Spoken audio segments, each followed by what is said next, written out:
land filled with millennia of culture development, has always been regarded as a place of wonder and mystery. Monuments glorifying kings and pharaohs still stand to this day. Hieroglyphs and wall paintings tell stories of ancient Egypt and the deities that lived in it. Temples constructed to display the glory of the gods and pharaohs remain upright. Alongside these splendors was the Nile River, a great source of life and splendor for the entirety of ancient Egypt's existence. However, when it came to the glorious tales of Egypt's famous gods and pharaohs, the majority of Egyptians were left in the dark. Since most of the population could not read hieroglyphs, they had to rely on wall paintings and verbal retellings to understand the tales of an Egypt they had never experienced before. The tales told in such paintings, inscriptions, and speech reflected the beliefs and lifestyles of the Egyptian people. Conventions such as fate, reincarnation, hierarchy, divine intervention, and slavery all were accepted and abided.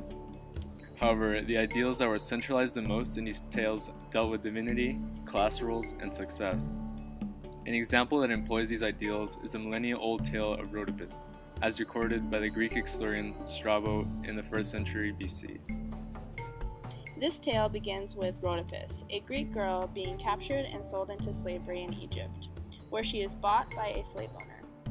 She gets belittled by other servant girls due to her non-Egyptian features. However, Rhodopis is shown kindness by her master with the gift of red slippers after she is seen magnificently dancing and singing by the Nile. The pharaoh at the time hosts a festival that, although all are invited to attend, the servant girls prevent Rhodopis from attending. Horus, an Egyptian god in the form of a falcon, takes one of her slippers and places it onto the pharaoh's lap, prompting him to search for the owner and take her as a wife. After scouring all of Egypt for the owner, he finally finds her therein, making her queen of Egypt. The obvious European fairy tale that comes to mind when told this story is Cinderella. The similarities between Rhodopis and Cinderella are quite noticeable too. Receiving mistreatment from other people, having a fairy godmother figure, the idea that a slipper is a deciding factor for who would marry into royalty. Cinderella's stepsisters are replaced by servant girls that ridicule Rhodopis for looking different.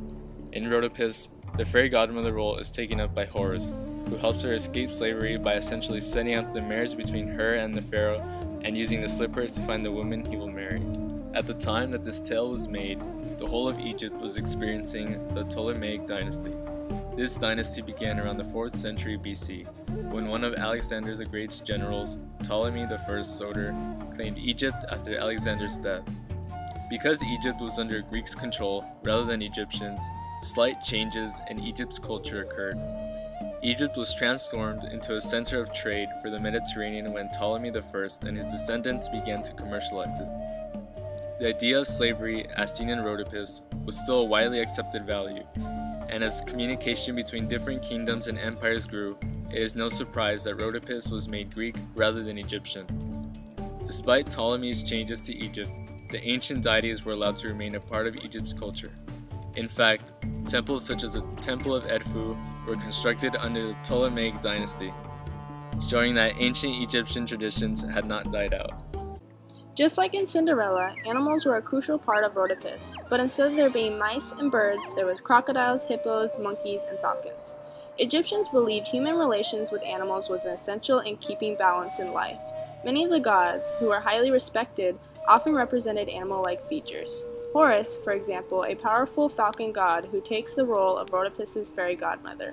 The other Egyptian gods include Sebek, the crocodile god of strength and power, Thoth, the overseer of good and evil who takes the form of a baboon and ibis, and Teret, the hippo goddess seen as the symbol of female fertility. We can see that each animal mentioned in Rhodopis represents the cultural value of animals. In both Cinderella and Rhodopis, the protagonist was pushed around.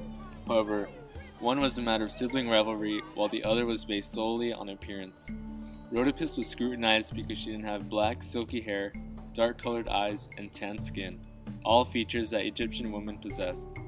Ancient Egypt placed great value on appearances, and although Europe did praise women for being beautiful, looks were never a reason to mistreat someone, especially with blonde hair and fair skin. The differences between the respective conventions of beauty standards and social customs in Cinderella and Rhodopis reinforces the distinctions between the cultures and time period of these tales. All differences aside, both stories end with a happily ever after.